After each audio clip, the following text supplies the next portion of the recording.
question 4.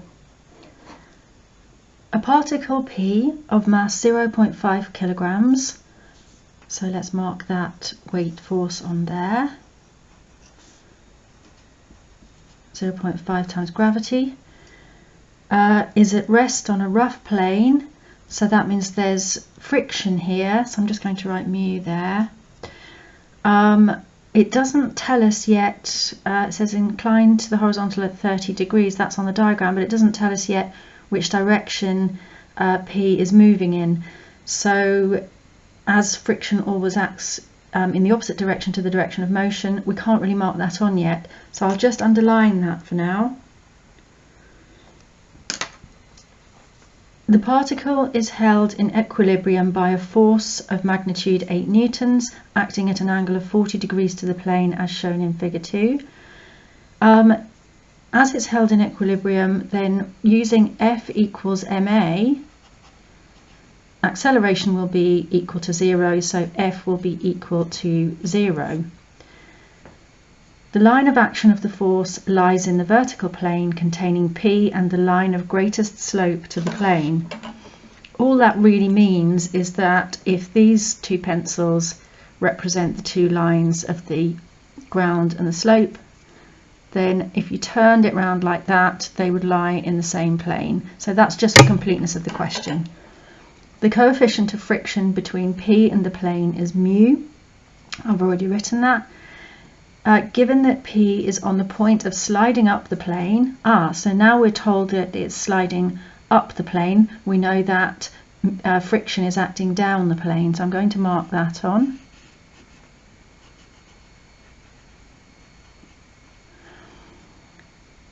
And because we've got to find the value of mu, because it's on the point of sliding up the plane, friction is limiting, so that means we can use F equals mu R in this case. So I've marked on all of the forces from the question, but the one thing I haven't done is mark on reaction. And I know there must be reaction, because if this force here is pulling P into the slope, and this force here is pushing it into the slope, if there wasn't an equal and opposite force pulling it away from the slope, this P would be sinking into the slope, and it says here that it's in equilibrium. So I'm just going to mark on R. Now I have 1, 2, 3 unknowns, so I'll need 3 equations. I can resolve parallel to the slope and perpendicular to the slope, and I can use F equals mu R as I said. So that's what I'm going to do. The only thing is that even though this force is fully parallel and this force is fully perpendicular, these two are diagonal, so they have a parallel and a perpendicular component, so I need to resolve those first.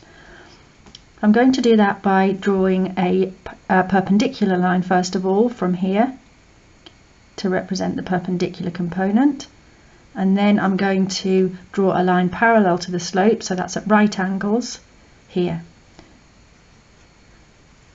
So now in order to figure out those forces, before I do that, this force is pulling down, so the perpendicular force will be going this direction and the parallel force will be going in this direction.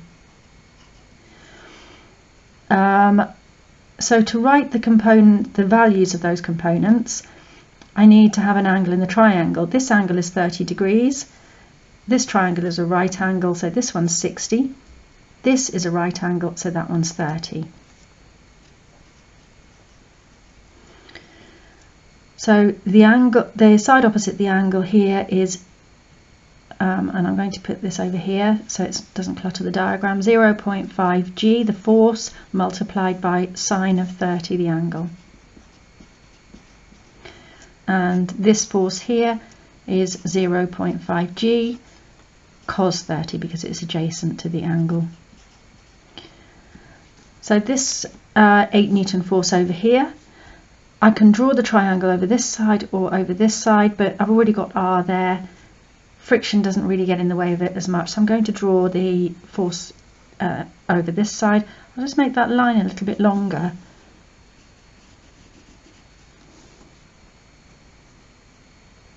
and then I'm going to draw a line perpendicular to the slope.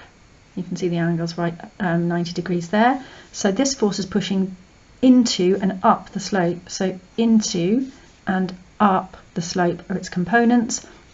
There's 40 degrees, 8 newtons is the force, 8 sine 40 and 8 cos 40.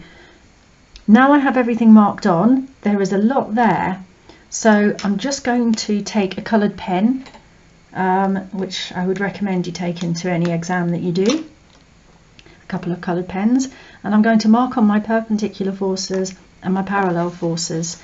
Now it sometimes helps just to drag a ruler or a pencil up so that you can see all the forces that are perpendicular, but you can kind of see those there, there and there.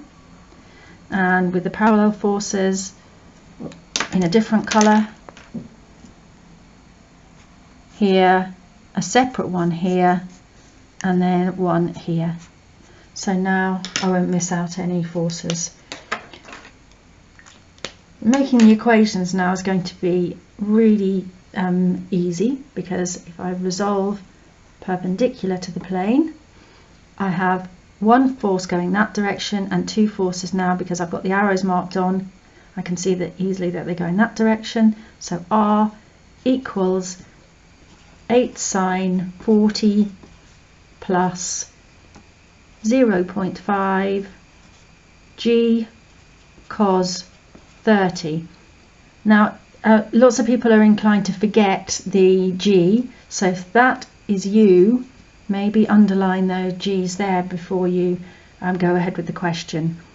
So now resolving parallel to the slope, I've got that force going up, that force going down and that force going down.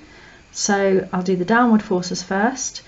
So friction and 0.5 G sine 30 balances out with 8 cos 40.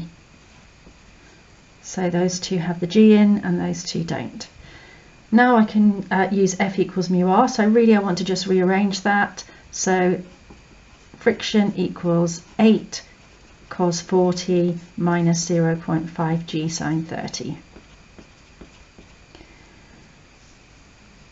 F equals mu R, so mu equals F over R. I always put the a little R there because I don't want to confuse that with the resultant forces. This one actually is friction. So I just need to write this whole expression, 0.5 G sine 30. No, this one here, 8 cos 40 minus 0.5 G sine 30, and then divide that by reaction, 8 sine 40 plus 0.5 G cos 30. Now that can all go into your calculator in one go, which means that if you're not doing any working out, you're less likely to lose marks on the way. And then if you do put it into the calculator incorrectly, it's clear what you were trying to do, you'll only lose the final accuracy mark. So that equals 0.392.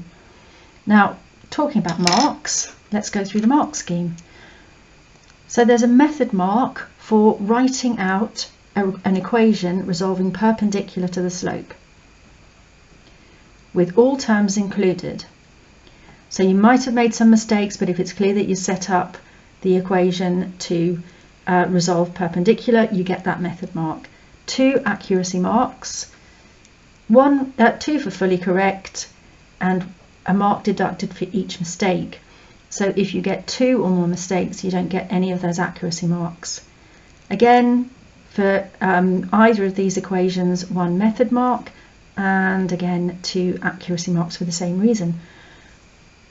Now usually you don't get a mark for writing the actual formula, but on this occasion you do. There's an understanding mark for writing F equals mu r. Well, I've written it in a different format, so that's fine.